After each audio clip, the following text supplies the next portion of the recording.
Evangelho segundo São João. Naquele tempo, celebraram-se umas bodas em Caná da Galileia e encontrava-se lá a mãe de Jesus. Foi também convidado Jesus com seus discípulos para as bodas. Ora, faltando o vinho, a mãe de Jesus disse-lhe: não tem mais vinho. E Jesus disse-lhe: mulher, que nos importa isso a mim e a ti? Ainda não chegou a minha hora. Disse sua mãe aos que serviam: fazei tudo o que ele vos mandar. Ora, estavam ali 6 talhas de pedras preparadas para a purificação judaica. Levando cada uma 2 ou 3 medidas, disse-lhe Jesus: enchei as talhas de água. E encheram-nas até o cimo. Então disse-lhes Jesus: tirai agora e levai ao arquitriclínio. E eles levaram, e o arquitriclínio, logo que provou a água convertida em vinho, como não sabia de onde este lhe viera, ainda que o sabiam os serventes, porque tinham tirado a água. Chamou o esposo e disse-lhe: todo homem põe primeiro o bom vinho, e quando já se bebeu bem, então lhes apresenta o inferior. Tu, ao contrário, tiveste o bom vinho guardado até agora. Foi este, em Caná da Galileia, o primeiro milagre que Jesus fez, manifestando assim a sua glória, e os seus discípulos creram nele. O Evangelho para este segundo domingo da Epifania, segundo São João. Em nome do Pai, do Filho e do Espírito Santo. Amém. Ave Maria, cheia de graça, bendita sois vós entre as mulheres, e bendito é o fruto do vosso ventre, Jesus. Santa Maria, Mãe de Deus, rogai por nós, agora e na hora de nossa morte. Nossa Senhora do Perpétuo Socorro, São José, podem sentar.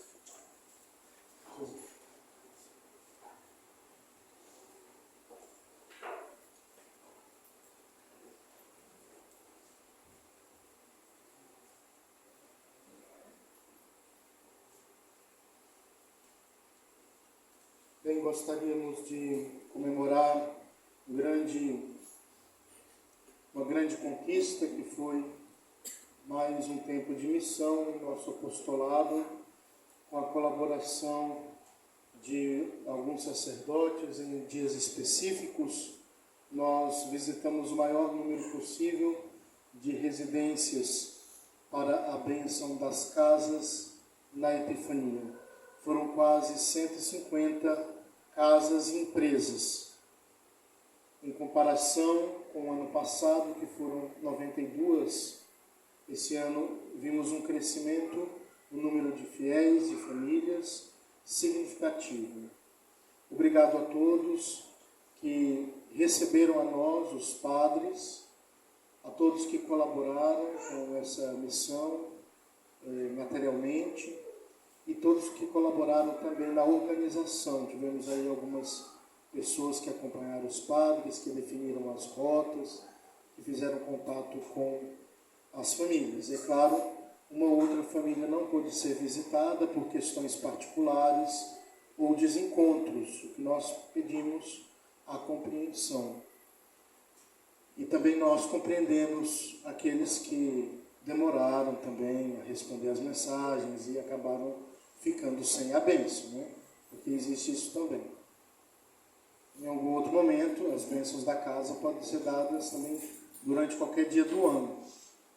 Mas, infelizmente, algumas pessoas ficaram sem a visita, especificamente dentro da Epifania, da 8ª da Epifania.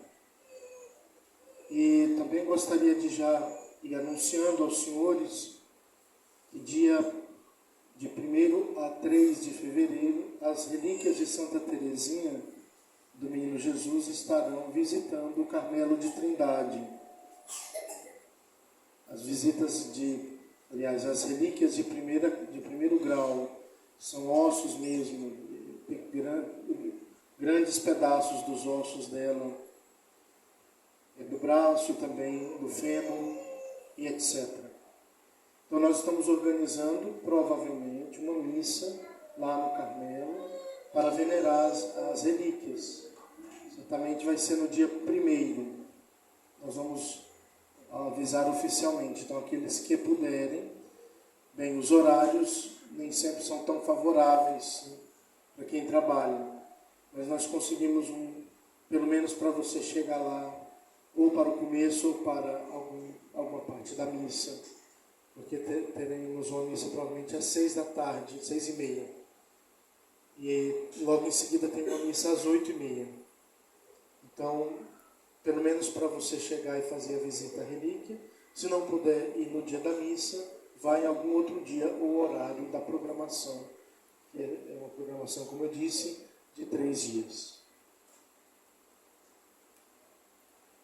Caros filhos, com a finalidade de melhor compreender os ensinamentos dessa passagem bíblica de hoje, vamos considerar hoje como reflexão os diversos personagens e suas atitudes no acontecimento do primeiro milagre público de Nosso Senhor.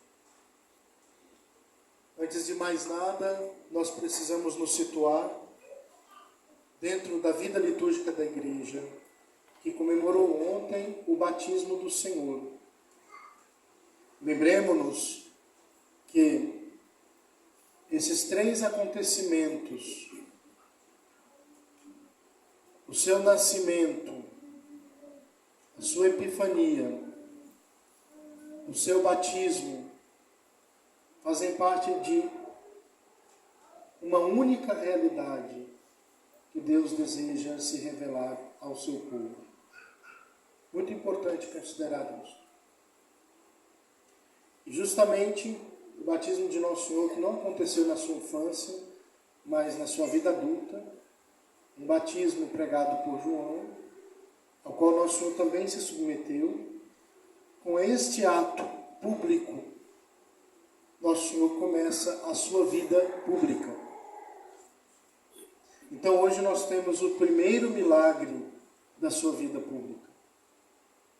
Porque é claro, Nosso Senhor realizou outros milagres, mas não com a finalidade que ele tinha a partir de agora. Por exemplo, o próprio milagre da sua concepção, o milagre do seu nascimento.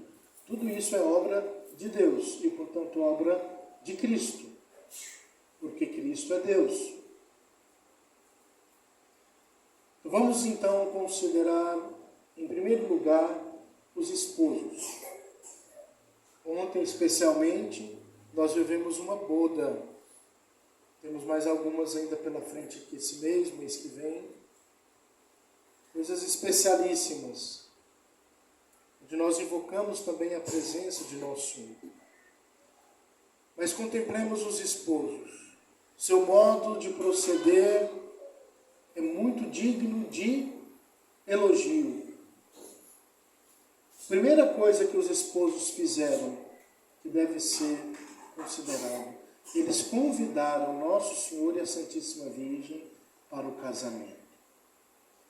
Nesses nossos tempos, são muito raros os noivos que invitam o Cristo e Nossa Senhora para as suas núpcias. Em ocasião e decisão tão séria, tão importante, do qual depende o relacionamento de uma vida inteira e até de gerações futuras, quantos são aqueles noivos que ouvem os conselhos, os mandamentos, a doutrina de Nosso Senhor Jesus Cristo para fundar a sua família? Hoje vemos o crescimento dos casamentos em cartório, que não são nada mais do que contratos civis. Justamente porque as pessoas não querem se adequar à vida de fé. E o Divino Mestre santificou primeiramente a virgindade ao abraçá-la, ele mesmo nascendo de uma virgem. santificou também o matrimônio.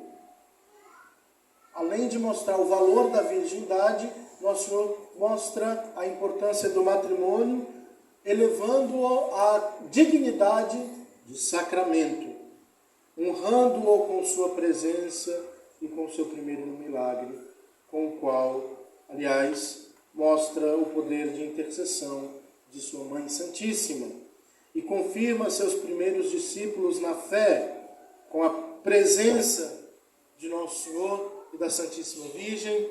Tudo nessas bodas é inteiramente puro, calmo, digno e santo. No ambiente não se vê exageros, não se vê imodéstia, nem imoralidades, nem palavrões, muito menos pessoas gritando desvairadamente. O Evangelho não fala disso. Uma festa tranquila, ordenada, pacífica, cheia de caridade. Tudo transcorre com ordem, paz e caridade. Os candidatos sabem que Nosso Senhor e Nossa Senhora estão lá. Eles podem vê-los, ouvi-los, e até se sentem enaltecidos pela presença daquelas duas pessoas.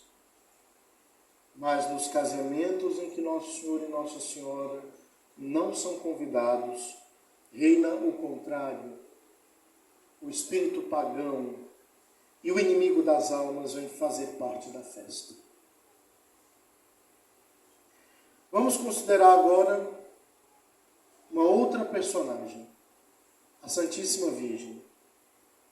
O que se destaca nas atitudes de Nossa Senhora nestas bodas? A sua bondade. Sua bondade brilha com uma espontaneidade, um acalento de se admirar. Muito atenta, mais que os outros. Nossa Senhora percebe a necessidade e diz: não tem vinho. Falando da situação embaraçosa e humilhante em que se encontravam os pobres noivos de Caná, ela se referia, de fato, e num plano superior, à situação lastimável do povo eleito, que já não tinha mais vinho em seu coração. Não tinha mais nada tão agradável para ofertar a Deus no templo. Era Israel como aquelas virgens loucas da parábola, que já não tinham óleo em suas lâmpadas quando chegou o verdadeiro esposo. E que vinho era que faltava aos judeus? Santo Tomás, no seu comentário ao Evangelho de São João, que vimos, explica que aos judeus faltavam então 3 vinhos. Primeiro, o vinho da justiça. Segundo, o vinho da sabedoria. Terceiro, o vinho da caridade. Porque a justiça dos judeus no Antigo Testamento era imperfeita. Sua sabedoria era figura e não real. Sua caridade não era filial, mas servil. Então disse sua mãe aos servidores: fazei tudo o que o meu filho vos disser. Nossa Senhora quer nos ajudar com os seus pedidos e com seu crédito junto de seu filho. Ela quer mesmo prevenir muitas vezes nossos pedidos, mas com uma condição: que façamos tudo o que o seu filho mandar. Ou seja, que executemos sua vontade. E o que ele quer é que façamos tudo o que depende de nós, que nos apliquemos à obra de nossa salvação, o concurso de nossa fraqueza, que coloquemos nas talhas de nossos corações, nesses corações de pedra, como chama a Sagrada Escritura, a água de nossas lágrimas, a água insípida da mortificação.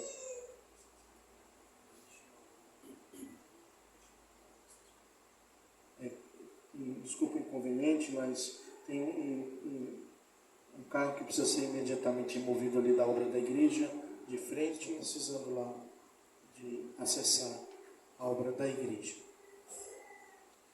Então, como eu ia dizendo, esses nossos corações de pedra,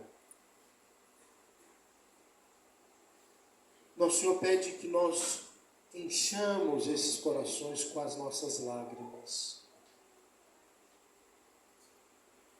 Aquela água insípida da mortificação, do trabalho constante, do dever obscuro. Sabe quando você precisa enfrentar aquela rotina difícil para sustentar o seu lar, para manter em ordem sua casa, para assumir bem os deveres do seu estado de vida? Ali você está enchendo as talhas com a água que Cristo pediu. Mas lembre-se, esta água há de se transformar em vinho. E esta fraqueza será transformada em força.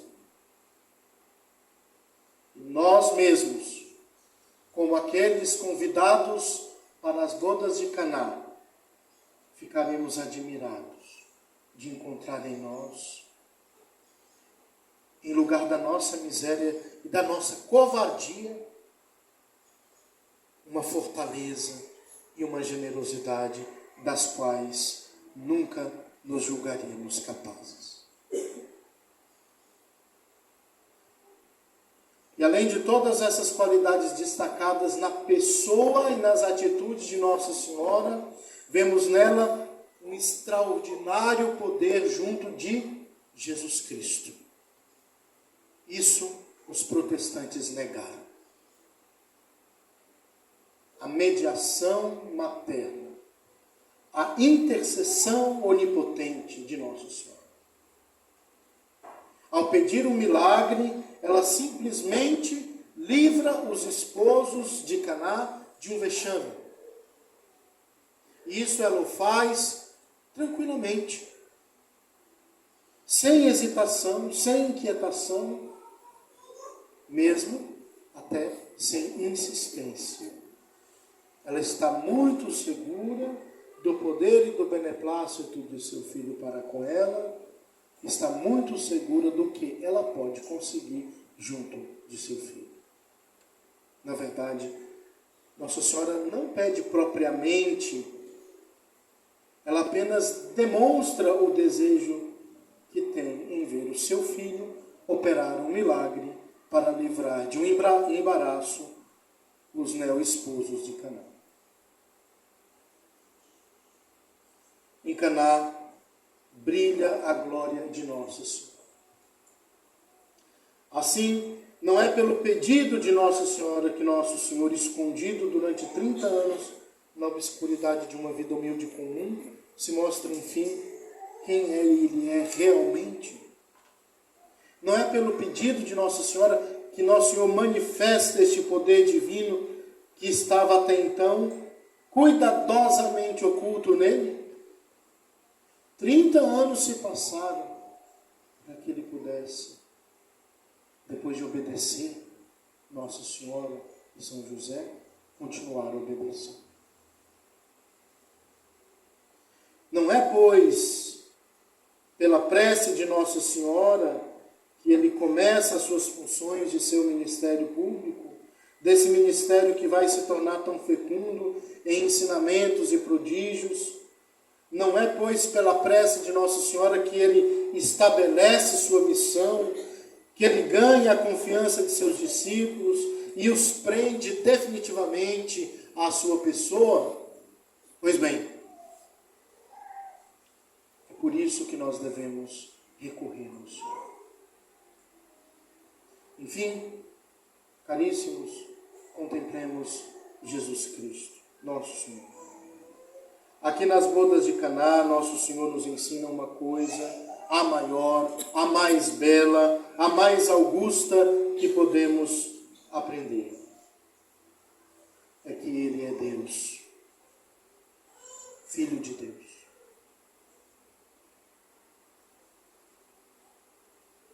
Tudo em seu semblante, em suas palavras, sua conduta, atesta Deus Todo-Poderoso e a própria sabedoria. Veja bem, São Tomás disse que faltava o vinho da sabedoria, porque no Antigo Testamento a sabedoria não era real, era apenas figura.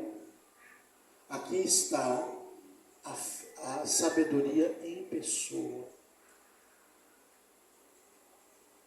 O Senhor diz: minha hora não é ainda chegada.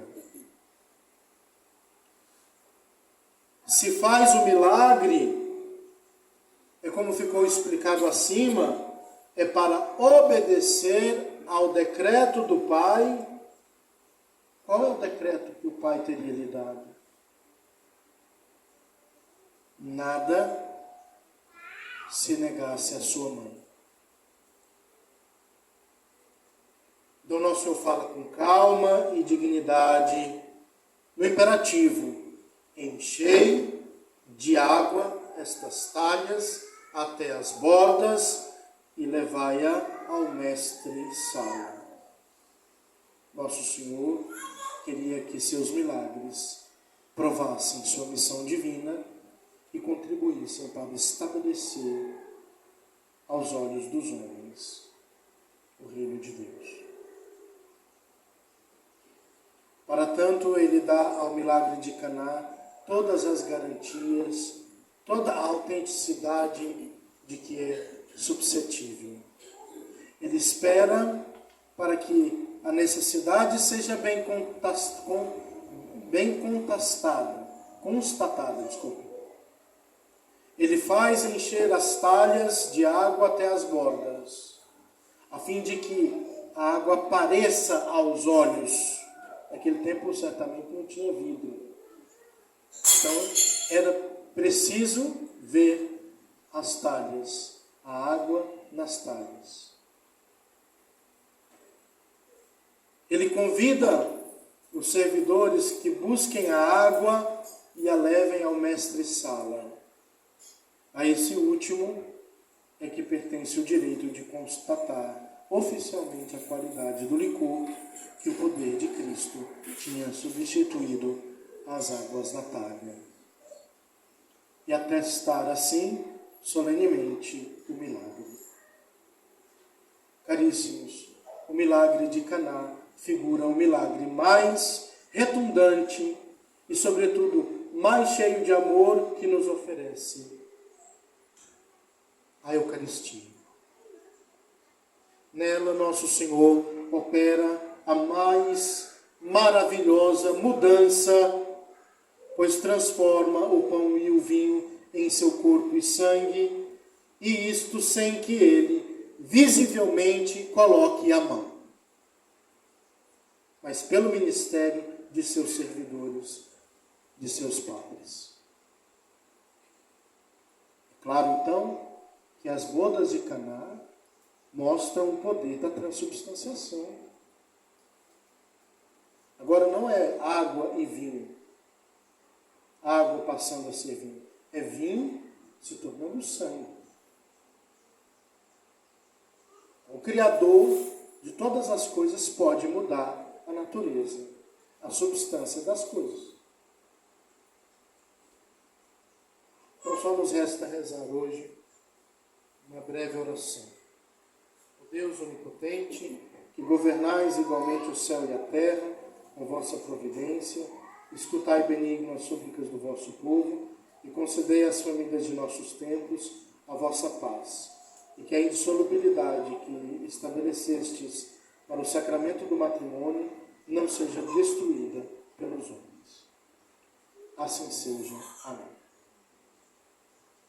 que essa nossa retomada da vida pública de Nosso Senhor ao longo desse novo ano litúrgico seja para nós inspiração para segui-lo e força de fé para acreditarmos nele cada vez mais.